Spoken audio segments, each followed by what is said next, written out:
Friday, May 12th, 2017. Monaco 64, home of alternative economics and contrarian views. So the U.S. economy is definitely slowing down, continuing to slow down from the very slow first quarter GDP of about 0.7% annualized. Even though the Fed and the markets continue to point to more rate hikes this year, maybe the reason the Fed is raising rates is so that when the recession comes, they can actually cut rates and maybe even do more QE. Today we had some important data for the US. It came out earlier today at 8:30 a.m. Eastern Daylight Time. So we had a CPI, which is the Consumer Price Index, which is, a lot of mainstream economists and commentators talk of it as inflation. Of course, inflation is not the CPI. This is the result of inflation, which is the creation of money out of thin air in a fiat money economy. So I don't see CPI as inflation. It's a measure of prices. So core CPI, which excludes excuse me, food and energy, I think, that came out 0.1 month on month for April and 1.9 year on year. It was expected 0.2 and 2%. And it's below 2%, which is a rate that the Fed likes to have, like unofficially, this 2%. This is the core rate. The headline rate, though, the CPI, came out at 2.2 and 0.2 on the month for April. It was expected 0.2 and 2.3, so a little weaker on the year-on-year number. Excuse me. Also, let's see, retail sales, really important number for the U.S. economy, seeing that the consumer, is a big part of the economy. Retail sales was expected up 0.6 for April, and it rose only 0.4.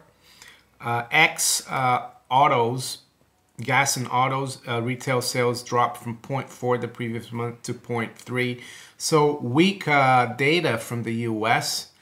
And not surprisingly, the 10-year note, the yield, dropped from 240, I think it was trading yesterday. I mentioned in my video, and it's now 233. That's a pretty big drop there. What else is going on? Gold has done fairly well today, a little bit frustrating, but we did trade into the 30s. The high was 1232. Right now, as I speak, it's 7 p.m. London or 2 p.m. New York. It's at 1228. The low has been 1224. So quite a narrow range, but an update for gold nevertheless. Silver has done fairly well, traded to a high of 1650. We're now 1642, up 9 cents. Dollar yen, which is something that we need to keep an eye on to see where precious metals are going. The dollar is down almost 0.5% against the yen today at 113.36. The high was 113.39 and the low 113.19. So that's helping precious metals. That we need to keep an eye on that. Apart from that, the euro is fairly firm as well against the dollar. It's up 0.5% at 109.22. Pound is not doing much today. Right now, the Dow is down 28, so 20,889. The S&P is down 4 points at 2389. So we still can't manage to get back above 2,400. That's a key level in the S&P. In terms of the stock market, it seems like yesterday, early on, the market was down a lot and then it just rallied. Today as well, we were down a little more and then we've rallied. There's no traction on the downside, but there isn't much traction on the upside either. So pretty dull markets. In terms of Other news, there's this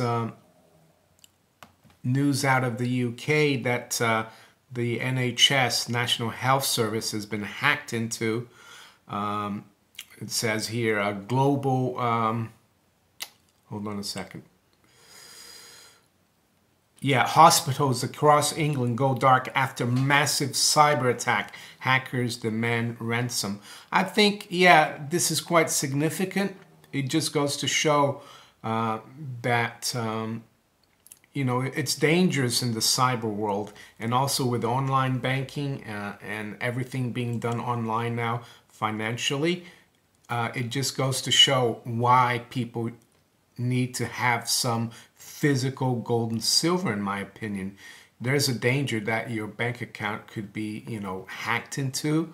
I think it was a year or two ago, or last year, I think Bangladesh, they lost, I think, $100 million from their account with the New York Fed.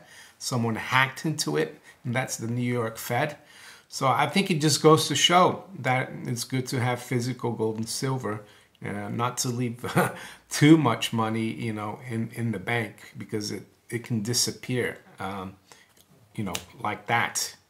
What else? Yeah, I spoke about this a couple of weeks ago. It's the Citigroup Economic Surprise Index, and how it's related to, you know, how the stock market and this index are related. Right now, the Economic Surprise Index is really low, with, you know, and that means that the stock market is overpriced. But we've heard that before, and the stock market stays up. But the data today certainly doesn't help. This index basically, let's say Citigroup expected retail sales at 0.6, came out at 0.4. So there's a surprise on the downside. So it's going even into negative territory. And there's a big discrepancy between where the S&P is and where this index is. Will the economy pick up, or will the stock market correct? I don't know. It's difficult to say. Cryptocurrencies, I guess they've come off the boil a little bit. You know, they're a little, you know, they really have gone crazy the last few days. Right now, Bitcoin is down 3.6%, according to WorldCoinIndex.com. It's 1762. Litecoin is down slightly below $30 at 29.71.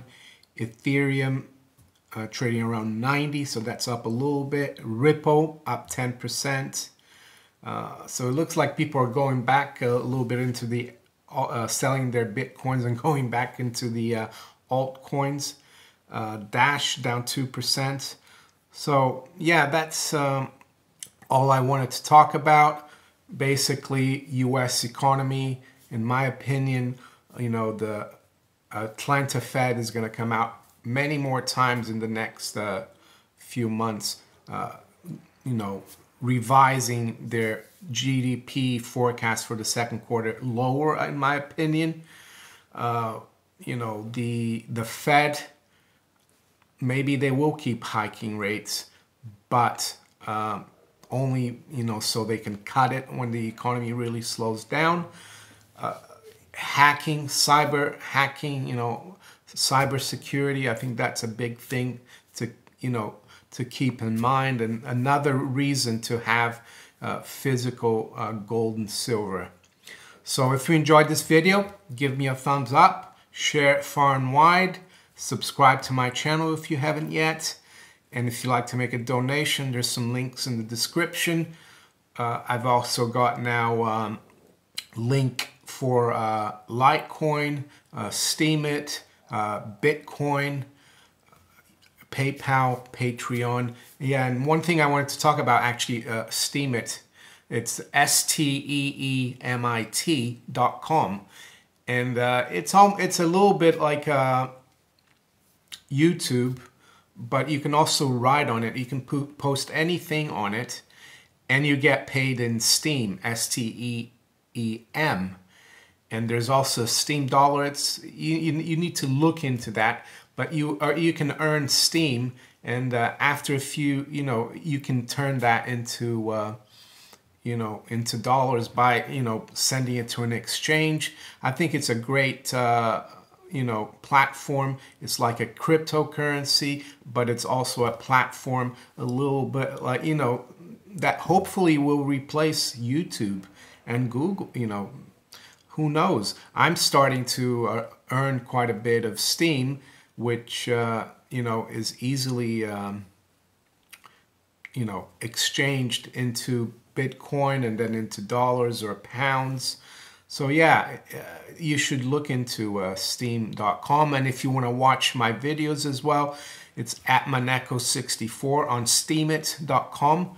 And you can do that, watch my videos through Steemit, because every time I make a video on YouTube, I post it on Steemit. So that's it, and I wish you all a good weekend, and I'll talk to you later. Bye.